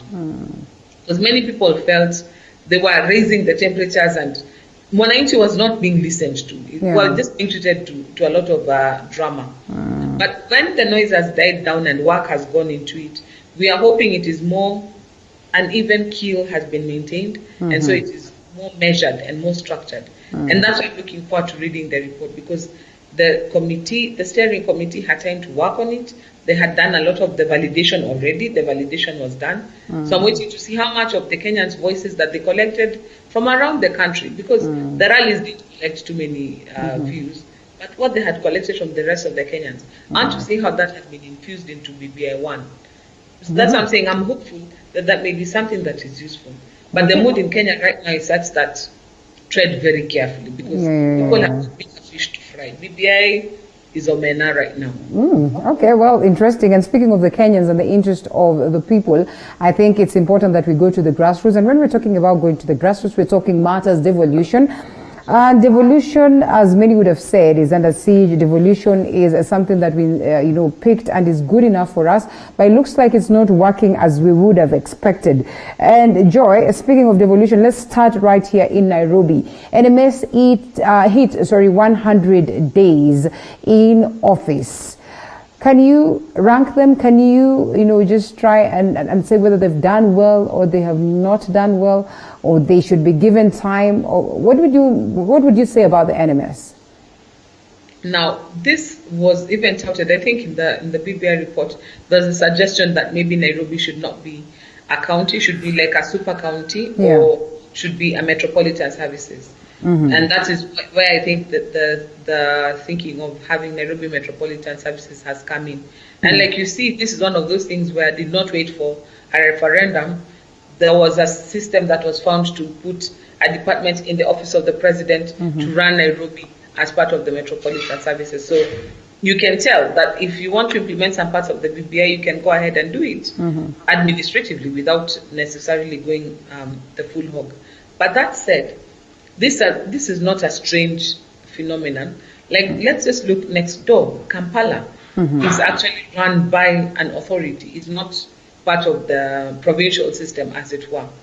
So Nairobi, being the capital and the seat of power, is unique from other counties. And mismanagement in Nairobi can cost the entire country a lot of embarrassment, a lot of money, if Nairobi doesn't go right, many things can go wrong. And I think we have gotten to a place with the standoff between the governor and the MCAs and the antiques that were going on in City Hall. There needed to be, a hush-up. And so NMS is a breath of fresh air, because like you saw the Ramsat has yesterday with the president inspecting all the projects and what's been going on. There's a lot of energy being put into trying to get Nairobi working again. In your own view, is this militarizing as many who have argued, or is indeed getting Nairobi to work and function again? I think the president falls on the disciplined forces, because we've seen that also with this choice of DPP and the choice of EACC chair, that he's fallen back on the disciplined forces, as it were. I think the main reason for that is because they already come with a certain mentality, a certain training. We must achieve this mission. We must deliver this. And they have a purpose of mind that maybe a regular politician sometimes may not have, because they're trying to balance interests. So, for example, the executive director of the NMS right now, because he wasn't elected, he doesn't have to deal with the elected interests and political party intrigues, and is not dealing with the Senate, and is the leader of majority in, is he out, is the speaker in, is she out. He has focus, and I think that's what the president was going for. He was going for somebody who just take the time to deliver for the Kenyans. Militarization is, it's a tricky word, because they're former military people. Because if it was real militarization, we should be seeing, the militaries, in uniform and all. Okay. And that's what is happening. But for dramatic effect, that's the word we use. But I think he's falling on disciplined forces, because he wants people with focus who can deliver. And that's what the people in the military give him right now. Okay, why we're saying that is because they say once a soldier, always a soldier. And yes, we've seen these faces from the military coming to on board. It's like they're coming to, bulldoze their way in. And I think we've seen the events, probably Sonko also missing in action in these celebrations, a clear indication that there's no coordination between, yes, his office and the national government's office, clearly also on the Nairobi Metropolitan Services office. And Kazim Taani is up and running as it stands. Do you foresee a situation where indeed it's going to actively transform the lives of youths in Nairobi and even, across other counties? From what we saw yesterday, which I'm hoping will be sustained, if you're trying to bring services closer to the people of Mukuru, it's a win for Kenyans. If you're trying to supply water to people who do not have pipe to water, it's a win for the residents of Nairobi. We've seen the facelift that the CBD is getting with a lot more pedestrian space, because walking in town had become an extreme sport. There was the jostling and the hustling, and that is being sorted out. It's a win for Kenyans. But the thing is Governor Sonko had a role also to play. He has a constituency, and the people who still believe in him as their governor. And right now, Governor Sonko muddied the waters when he tried to take back the county, and he went to court and he did whatnot. So right now there's frost between him and the office of the president. It's even rumored when the president had the Zoom call with the other 46 governors the other day, the meeting host wouldn't let him into the Zoom meeting, because right now he's out in the cold. So that, like I said, with the MCA's issue, it creates a certain imbalance for the residents. However, because the NMS, unlike the MCAs, is able to deliver services for Kenyans, most Kenyans don't care who paves the roads. Once they are paved, they're happy with that. They don't care who brings the water. If the water comes and it's free and it's available, they're happy for that. So you may find that Governor Sonko, eventually his shine will wear off. I mean, you can imagine if the NMS over the next 2 years continues delivering at the standard that they're delivering now. All right, and when you look at that, people will be like, why do we need you? Now that's the question actually. Why do we still have him in office? Because it's all evident and clear that we probably do not need him, based on the fact that he wasn't in attendance. At some point in time, the court declared the transfer of functions as illegal. As it stands, there was a way of course, pouncing on Sonko yesterday, as the EACC officers went to his office, in regards to the corruption cases that have been mentioned or leveled against him. So, I mean, all these activities at Hula Baloo, where do they place Governor Mike Sonko politically and also as the governor of Nairobi? Let me make an educated guess. when Governor Sonko saw what happened to Governor Waititu, Yeah. he did not want to be next on the chopping block. Okay. So he decided to negotiate a safe landing. Mhm. So the safe landing entailed him signing over part of the services of Nairobi County to the national government. And the deed of transfer was hastily put together, Mhm. and he put pen to paper in the full glare of cameras and the speakers of the National Assembly and his own leadership, and we saw that he transferred willingly services to national government. Mhm. Now, a few months down the road, he has a change of heart and he decides, you know what, I don't like this anymore. Yeah. So what does he do? He takes the agreement that they had with the national government and he shreds it. Mhm. Now, what I had the court saying was that indeed the documentation, the document itself and the arrangement itself was less than what it was supposed to be, but she also gave room for the same to be regularized, which is Mhm. what I'm imagining is being done now. So she said within the next 60 days, the transfer of employees, the transfer of duties, let that be balanced. Yeah. So she didn't like rubbish the entire process. She Mhm. said, you know what, this and this and this is the problem, make it right. Mhm. But Governor Sonko, in taking the matter to court, broke the code Oh. because we negotiated, Mhm. we agreed something. Yeah. Here you are going to try and rubbish that thing and trying to shred it, to Okay. embarrass the president. He's set up this entire thing. He has spent money on it. And then tomorrow you come and you hear we are trying to save you from impeachment. Mhm. So now I bet gloves are off. That's why the president can say, you know what, whatever agreement we had with Sonko is off. Mhm. You guys, it's open duck season. Duck Mhm. now being the governor rather than ducks. Mhm. And so the governor is finding himself on the receiving end of what he had been spared before. Now, it's his own doing in this particular instance, but you ask an important question. Mhm. What does this mean for him politically? Many would have argued, and I am one of them, that Governor Sonko was so popular that if he ran for re-election in 2022, he would have got it. Yeah. But like I said, it's 2 years. In these 2 years, if the NMS does such an excellent job, people will be asking Governor who. It will no longer matter because we have the memories of a goldfish. The Mhm. one in front of us who's making sense to us, Yeah. that's the one That we we- clap. Yeah. And so it will come to a place where, you know, Sonko Rescue Team and the houses used to give people for free and, you know, the antiques that we used to see with the Sonko Rescue Team, people will have forgotten all that Mm. and they'll be ready to move on. And they might even vote and say, you know what, we want Nairobi to remain a metropolitan area under an NMS Mhm. because NMS is being run under OP rather than it going back to being 100% county. So that you have county assembly to run like in the wards and things like that, but for the overall management of the county to remain vested in the national government. So that Mhm. might be actually moving forward. I'm seeing that being a possible balance where you slice off part of Nairobi to remain in national government Yeah. and you leave what is going on in the wards and in the counties to remain in the county assembly. Okay, well, that's interesting. And speaking of the County Assembly of Nairobi, the supremacy battles that we witnessed there are something else that if we start discussing right now, we'll have opened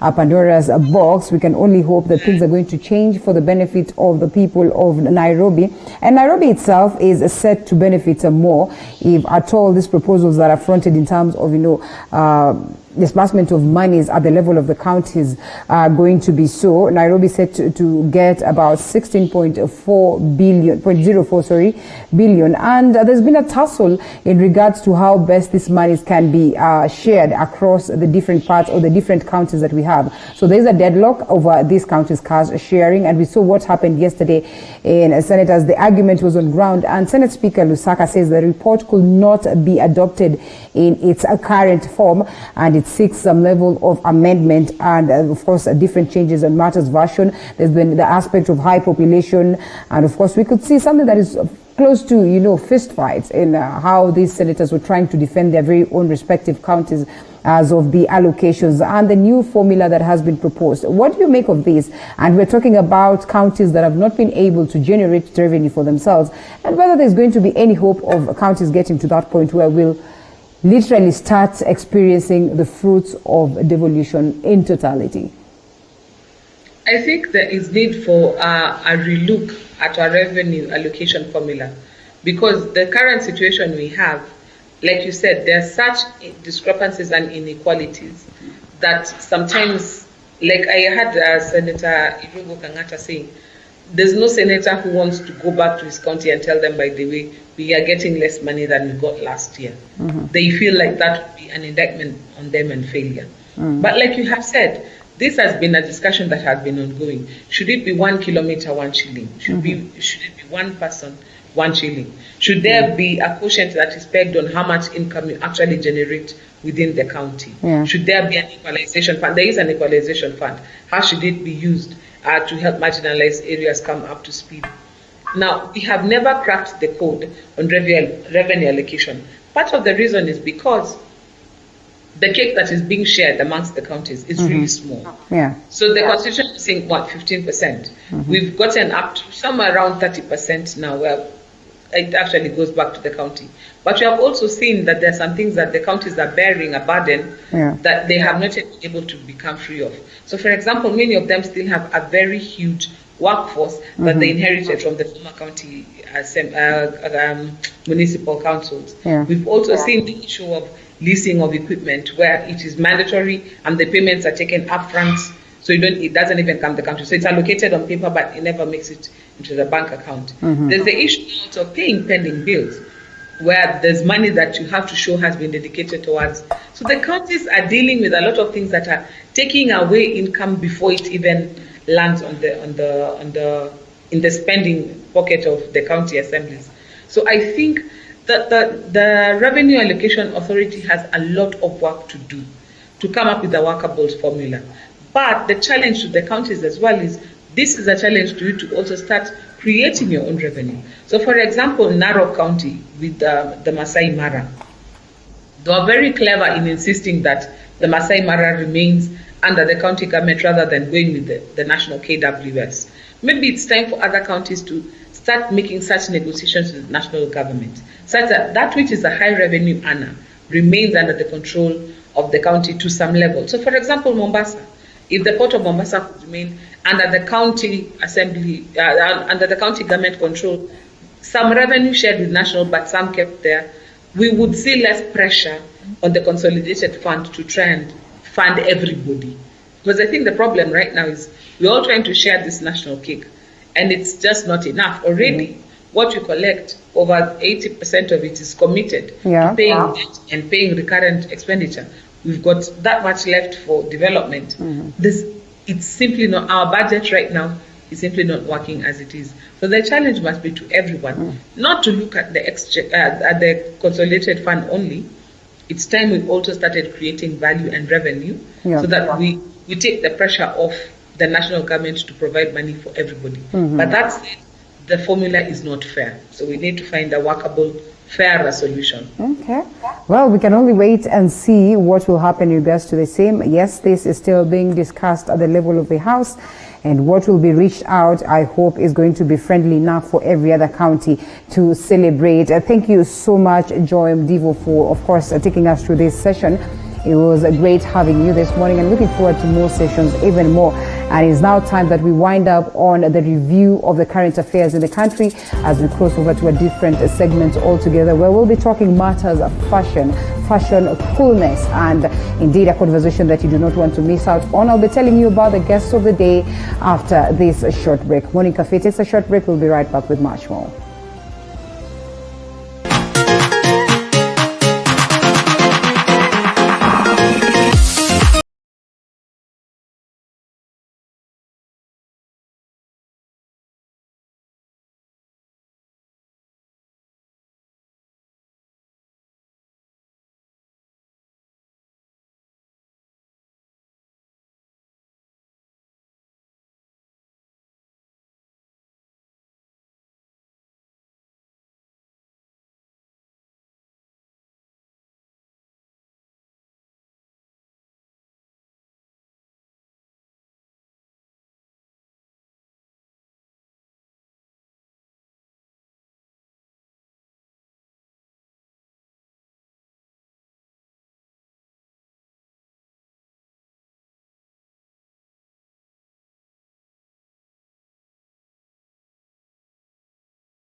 You've noticed we played some beat of reggae beats right there. It is International Reggae Day. So indeed, we celebrate with the reggae lovers. But that aside, coming to the interview or the last segment of the show, it is a time that we talk matters fashion. And guess who's here?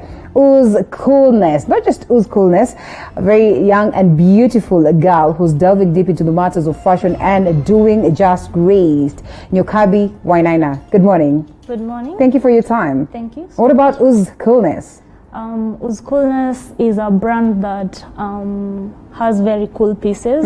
When you wear our pieces, you feel really nice and cool. Exactly what you're doing, right? You're wearing right now. Yes. I feel so cool. I can literally, read the coolness and feel the coolness as it is. You drip the coolness. Oh, okay. So tell us more about your brand and when you started and how and whether you've carried some for us to see today. Okay. I started back in 2017. Okay. So I've been designing. I've been designing. I've been sewing. Yes. You do it yourself? I do myself. You have a team? I have a team. Yes. So it's been 3 years. How has the market received Ooze Coolness? With a lot of love. Oh yeah? Yes. All right. So I have a fan base. Yes. Yeah. All right. So what do you have for us today, apart from what you're wearing, which is cool indeed, I must say? So today I'm going to show you our split set collection. Yeah. Our leather collection. Okay. And our t-shirts. Yes. All right. So we go. Yeah. We have models? Yes, I do. All right. Yeah. So you can call them one by one. Okay. Model number 1, I'll call him. All right? Yeah. Okay. So here we have our model number 1. He's wearing our split set collection. Right. It has 2 shades of colors. Has brown and mustard. Yes. What about split set? When you say split set, what I mean is just about the color. I love. You are wearing a split set. Yes. Okay. So I love color. Okay. And our clothes, they're very colorful. I love clothes that make you happy. Okay. Yes. So we love playing with color. Right. So as you play with colors, what informs what you come up with? Is it the theme? Is it the love for the fabric? The love for color and the love for fabric. And when you're talking about fabric, I can almost tell that they're the same fabric. So they're different. They are the same fabric. Okay. These are the same fabric. So you stick with one fabric. So or you what? have the 2 fabrics have to be of the same material so that they can blend in perfectly. And when we're talking about Ooze Coolness, we're talking about a wardrobe like where you work on something as in stuff top to bottom, or it's about jackets and tops only? Top to bottom. Top to bottom. Top to bottom. All right. What next do we have? Our model number 2. Yeah. He's wearing one of our signature tees. Okay. Yes. This is our raw t-shirt. This you see our raw skeleton. So anytime I see that, I know that this is Ooze Coolness. Okay. Yes. It's available in a variety of colors. Yeah. Yes. So this is more of the logo or what? They make people happy. This is our mascot. All right. But our logo is see what I have here. All right. So this one helps people to remember the brand easily. Yes. So how good is that in marketing and ensuring that you sell your stuff out there? It's it makes people remember the brand easily. And I know I've seen this from somewhere. Yeah, this is Ooze Coolness. All right. So with that, I meet people telling me I've seen a monkey somewhere. I've seen a monkey somewhere. Yeah. All right. Anything else that we have again? Yes, we do. All right. Yeah. Okay, a different jacket or what? A different jacket. That is model number 2, and model number 1 comes again with a different item. Okay. So here we have him wearing this is our sweatshirt. All right. We have a sweatshirt collection available in many colors. It is warm. You don't need to wear a sweater. Oh, okay. Yes, and it's long sleeved. And here we have this is our hooded jacket collection. This hoodie and a jacket connected together. Yes. Okay. Available in a variety of colors. Yes. All right. What next do we have? Next, I think today is all about showcasing the beauty of Ooze. Oh yes. Yeah. So here we have our leather jacket. It's a leather vest. You can see the details from inside. Okay. Yes, really dope jacket. Yeah. All right. So when you talk about sewing and producing, wow, that's beautiful though. Thank you so much. Producing some of this and all that. How hard or how easy has it been for you? 3 years down the line, looks like you had it all crafted and well thought. Okay. So 3 years down the line, I'd say it's been a challenge. Okay. It's been a challenge in the fashion sector, making Kenyans buy Kenyan-made clothes that are manufactured here. But I'm happy that we're receiving the love, the love back, and the fan base is growing. And Kenyans are really getting into buying Kenya, make Kenya, build Kenya. And I'd love to know how expensive buying Kenya and building Kenya is, but not before we take a look at the next piece that you also have. Coming in is model number 3. Model number 3, if you can come in here so we are able to see what it is that you have. Model number 3. Oh yes, yes, like you've taken me to a run, thing, yes. So here we have model number 3, still wearing one of our t-shirts. This is our reggae themed and it's International Reggae Day, so thank you for doing this. At least now you're welcome. Yes, we celebrate this in style. We have pieces for everyone. You'll always find a piece for everyone. Any style. Okay. So this is our red leather jacket. Yes. Okay. Does it lock? When you say that you have pieces for everyone, no. Does it lock the oldies outside? Because this looks young, tag. No. We still cool, but you can do stuff. We can do stuff. We can minimize on the branding. Yes. And customize for kids. For kids, we also have a kids collection. Yes. What's in the blending? Because I'm looking at the two of you. I don't. They're called durags or what? These are durags. They still are ooze. So this I've promoted a Kenyan brand. It's called Funai. Okay. They make durags. They're called Durag 254. So what's the blending with fashion and all that? The blending. Yes. because I'm looking the durag looks good. Looks like it was well thought, and one would want to know what is a fashion fault or what is good in terms of blending so that you do not go wrong on how you dress up. For me, it's color. You have to know how to. The easiest way is just color. Just know how to match. Just match the color. And how creative can you go, or how extra can you go with colors? You can as much as you want. Yes. All right, model number 3. You can rest as we take a look at the next item or the next piece. I think it's all about a fashion affair today. And yes, model number 2 coming again with a different piece right here. So here we have our white leather vest. Yes. So you can look at it, still very beautiful, very nice, pockets inside, and very, very, very comfortable on the inside. And we have our signature detail collection and the monkey, the monkey guy. That's nice. That's beautiful. Something else?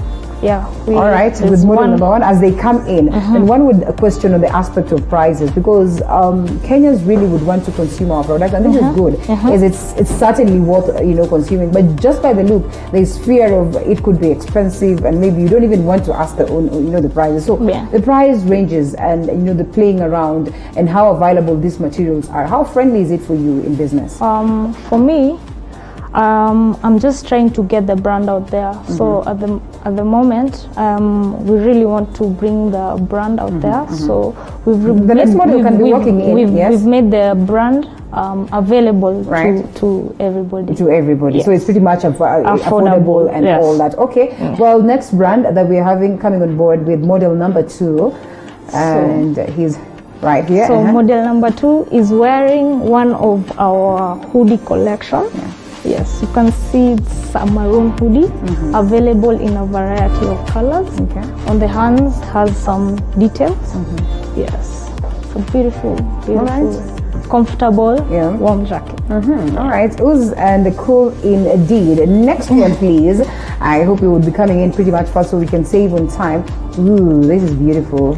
Okay. So here we also have denim collection. You can have it in a variety of colors. So this is one of our denim pieces. So you can see we love color. So this is a royal blue and orange. Yes. So once again, I think I come to the availability of this material, the easiness in the market. While you might want to get the brand out there, it's 3 years down the line, which is pretty much cool, I would want to say. But you also want to know how flexible and easy it is for you to maneuver the market, to set up a business. So how has it been for you to get a brand to this level and confidently go out there and sell it in terms of initiating this business process? For me, it's passion. It's really passion. Sometimes here you'll find like the product, like this material, I can get it today, tomorrow. Next model can come tomorrow in. it's not available. All right. So that's been a big challenge. Yeah, because someone can see this and say, I want something the same. This, yes. Yeah. So, but I've been working on getting my fabrics in bulk. Yeah. So because they're products that my clients still love and still want. Yes. Are there times you've had to import the fabrics and that? No. I prefer buying everything locally. That's amazing. Yes. That's pretty much amazing. Yes. What about the formal processes of setting up the business and all that? I mean, what is expected of you by the time you have this brand and you call it Ooze? You know, there's that brand searching and you move around trying to know whether there's another person who owns the same, name and all that. Yeah, I went to a lawyer. Yeah. So the lawyer is the one who helped me with that. So I registered the business. Yeah. With that, you're good to go. How expensive can it be to start up? For this, because there are fashion lovers out here and they'd want to start up something. I'd say it's just the passion. You can start with whatever you have, and you just start from there. Yeah. So you others? You don't want to be specific on your case. You don't want to tell us, like exactly this is what I started with. No, because I started as a side hustle. Okay. So now I'm doing it full time. Full time. Yes. So I started with what I have then, as I was still employed. So now I'm focusing on my brand. Yes. Where are you situated? We are located in Parklands, along Ojijo Road. Yes. Somewhere close to where we are right now. Okay. Actually opposite. Yes. That's incredible, I must say. So when we take a look at the aspect of marketing, and you say that you want to create visibility out there, you want the brand to be known out there, what modes of marketing have you invested on and how is it working for you? Okay, I've invested heavily on social media marketing. Yes. So social media, Instagram, Facebook, and also my clients also market for me. For you, when they come to you, they come to me, then they tell a friend and tell a friend and tell a friend. That's been my biggest selling marketing factor. So how do you price? I don't want how to do I price? Yes, how do you price? Say the jackets, the hoodies, the pants, and pricing depends on the time I've used, the materials I've used, and the branding that I've used on. All right. So the higher the expense, the higher the price. So full time you will be doing those brands, or at time, or like you say, you would go ahead and promote another brand. I'd promote another brand or collaborate with another brand. So far we've been battling with this, Buy Kenya, Build Kenya talk. How hard is it been for you to have the people embrace that, the locals embrace that, even as this talk of it could be expensive to buy our own brands? It's been I feel we are getting there. We're getting there. We're getting there. People are buying Kenyan made clothes, and I feel like if we do that, we'd create more employment. We create more employment. Right. How many of you are there, of course, in those brands right now? I have a team of 4. Okay. Yes. 4, and you're doing all this magic. Yes. Congratulations. So we're still a small business, but we really want to. Our bigger picture is to set up stores that are Kenyan made and affordable for everybody. Who do you look up to, locally and internationally? I look up to looks like a video. He's a young designer. I really love what he's doing. All right. Yes. Internationally, I really love Versace. I just like the whole aspect and their whole brand. And you're a lady marching into this space where it needs so much energy and bravado and to fight for space and all that. How has it been like? It hasn't been easy. Yes, it hasn't been easy. What are some of the tightest moments that you've experienced? Maybe I look small or young, so you actually look so young. So I was this little baby girl, she's doing so well. Is it even possible? So people brush me off. Maybe I don't. But it's actually an advantage because now we are embracing young talent. But I'm usually razor sharp. Like if I want to do something, I will do it. You will do it. Yes. That's commendable. Are there Yeah. times you've had to showcase your products, on a runway? You've had models wearing your products to showcase them? Yeah, I haven't. The runway is coming soon. Amen. Yes, amen. But I've showcased my products on pop-ups. Yeah. Yes, pop-ups, and I had a feature in the paper some time back. So I'm getting there. Yeah. From the way the market has taken you, has driven you, or is taking you as it stands right now. What would you say has been your experience? A positive one that would push you to want to do more, or it's been hiccups that there are times you probably felt like you'd want to let go? The best thing about this is people are still buying from the brand. Okay. Even my previous clients coming back at this time, even calling me and asking me, hey, how are you? How is business? Okay, let me get something from you. Like it's like a whole. So that keeps on motivating me each time. So far, would you say that you've confidently made profits from what you're doing, in as much as you're saying at the inception stage? Yes, I have. Yes, I have. Yeah. Yes, I have. We've made there's lots of profit you can make in the fashion industry. Yes. And speaking of the future, how far would you want this to go? Now that I can see you wearing international brands at some point in time. At what point do you want to penetrate and push this to the level of the international scene? I'd love it to be across Africa. Okay. With Coolness to be across Africa and across the world. What are you doing towards making that happen? I am really working towards that. How? What is this special thing that you're doing? I'm trying to build the brand. And create stores where people can come, get the brand. And then move the brand across East Africa. And across Africa. All right, that's amazing. Blending and working on fashion generally is something that people have hits and misses on so much. So what would be your key advice? Yes, we said that color is important in terms of blending, but also anyone who would want to set up a fashion a fashion shop, would want to start sewing stuff and everything. What would be your advice and your take on my the take general would be to be true to yourself. So Ooze Coolness is basically what it's like made from me. Like it's what I'd wear, what I love wearing. It's curated from me. So you just stay true to yourself, and people will love what you do. Did you study fashion or something? No. I have studied IT. Oops. Okay. But fashion I used to go to school and campus people tell me, hey, you look cool. Always they'll tell me that word, you look cool. So that's why I wrote the word cool down and came up with the name now, Ooze Coolness. Okay, so we're talking about Kushona for that matter. So you don't just wake up and start Kushona? doing. Yes. Oh, I learned. Over time. And you're that by good? myself. Yes. So you are the one who started the shop, or you had a couple of fundis? No. I design. You just design? I design. And then I design, then I have a team that brings my design to life. Okay. Yes. So because you can't do everything. So because it's time consuming and you have to build a brand too. So I design, and also I have people who work on my design. And speaking of which, teamwork is something that we always encourage to focus on. What has teamwork done for you, and why would you confidently advise someone that it's important to have a team that understands and is able to put your design to life? First you need to understand someone who understands your brand, who understands what you're trying to bring to the table.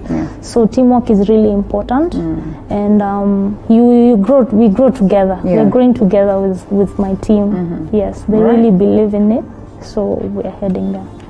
That's amazing. So when we talk about Ooze what? Coolness. Ooze Coolness. Yes, Ooze Coolness. And I'm looking at a scenario of where you said, okay, well, you want to name it Ooze. What's in the name? What's in a name? In a name. Especially when you're setting up a brand. Because I've seen a couple of times people starting something, and then before you know it, they change the name. Then before you know it, they change it. And then you ask yourself, why do you have to change the name? So what's in a name that would sell the brand out there? It's the identity. It gives you the identity of the brand. It's really the most important important part when you're deciding. Yeah. Yes. So with coolness, my products have to be cool. Yes. You see? Yeah. So there's that there's that standard. So my But it clothes has have to be cool. Yeah. Yes. Yeah. Speaking of support and youthful figures coming out with great ideas, innovations, and all that, do you suppose that as a country there is proper support for people who are coming up with these ideas, innovations, and ways of making a living? From the government? Yes, from the government and across actually the society at large. Yeah. From the society, from the youths, yes, I'm getting support from the youths, because we're really trying to, because there are no jobs out there, we're really trying to do what our hands can do. So I feel like the government should come in and help youths in various sectors to just give us support. Yes. Yeah. All right. So you suppose that that is not much being given as it stands right now? Yes. What more do you think should be done? Well, give us support can just be as bare as give us support. But what is this extra thing that they should do towards ensuring that this support is felt by the youths on ground? Or is there any way that the youths could be made to know the opportunities that are available for them? Yeah, they can mentor. They can create centers where they mentor people about fashion, about whatever skill that they have. If they invest in that, there are a lot of youths who are into fashion in the country right now. And if they can get funding, if they can get some knowledge, some skills, maybe they teach them, it will really help.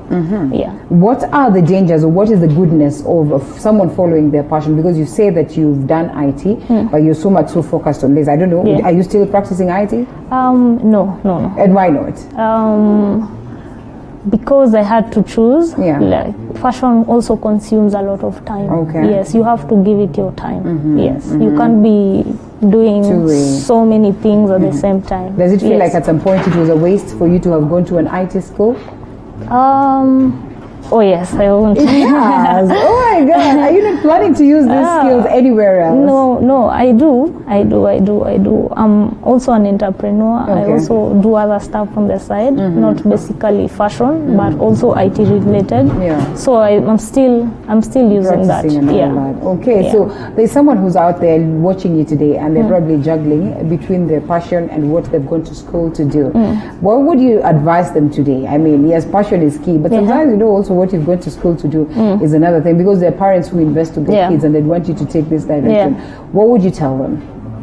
I'd tell you follow your heart. Follow your heart. Yeah. How easy is it to follow one's heart? It's not easy. When you were making this decision, let's just take us back to where you started. When you were making a decision to chase Ooze, Yeah. And it was the hardest. It was the hardest decision I've ever had to make. But with the support I had from my friends, and you can do it. You can really do it. I went there and did it. Right. Yeah. Okay. I believed in myself. Yeah. And said, God be with me. Yeah. And indeed, God was with you and is still with you. That's commendable. So as we get to wind up on this particular session, what would be your word out there to the fashionistas in terms of, again, because also we find that there's so much sabotage in the fashion industry, so that when someone is coming up with great designs and everything, there's always this other person who's trying to press you and pull you down in regards to the same. So, I mean, is there that brotherhood or that is needed within the fashion industry? Yes, we advise us we work together, we collaborate. Then with that, we can bring Kenyan fashion to a higher level. Like, there's so much fashion we can bring out to Kenyans to see.